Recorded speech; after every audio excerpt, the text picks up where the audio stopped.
Зејтинки има доволно. Нема потреба од создавање на домашни резерви, изјави денеска во Штип генералниот директор на Витаминка Саша Наумовски. Мислам дека во наредниот период нема да имаме проблем за масло и стварно нема потреба да се прави некоја психоза, се трупаат залихи од граѓаните, непотребно да ги трошат своите средства. Во однос на суровините, во моментов ги има во доволни количини, но редовната набавка ќе зависи од наредните чекори од Србија и Бугарија, од каде и се набавуваат, дополни Наумовски.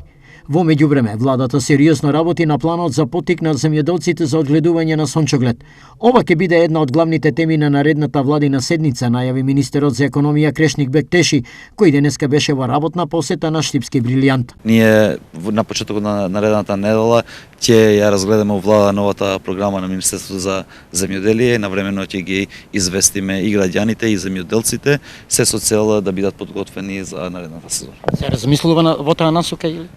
Не дека се размислува, се работи. Целосна примена на владините мерки, особено кај прехранбените производи, ќе започне од понеделник, најави Бектеши. Регулаторна веќе, кој што знам, донесла одлука, ќе почне да се применат од вечера во 24 часот во делот на нафтата и нафтените деривати, во делот на основните прехранбени производи, откако фискалните апарати ќе бидат усогласени со новото ДДВ, значи негде понеделник или вторник, веднаш ќе почне да се примени.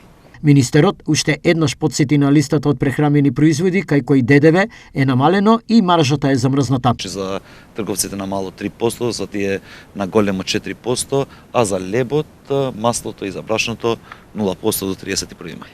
Годишно, Македонија троши 25.000 тони масло за јадење, додека годишното производство на Брилијант е 10.000 тони повеќе.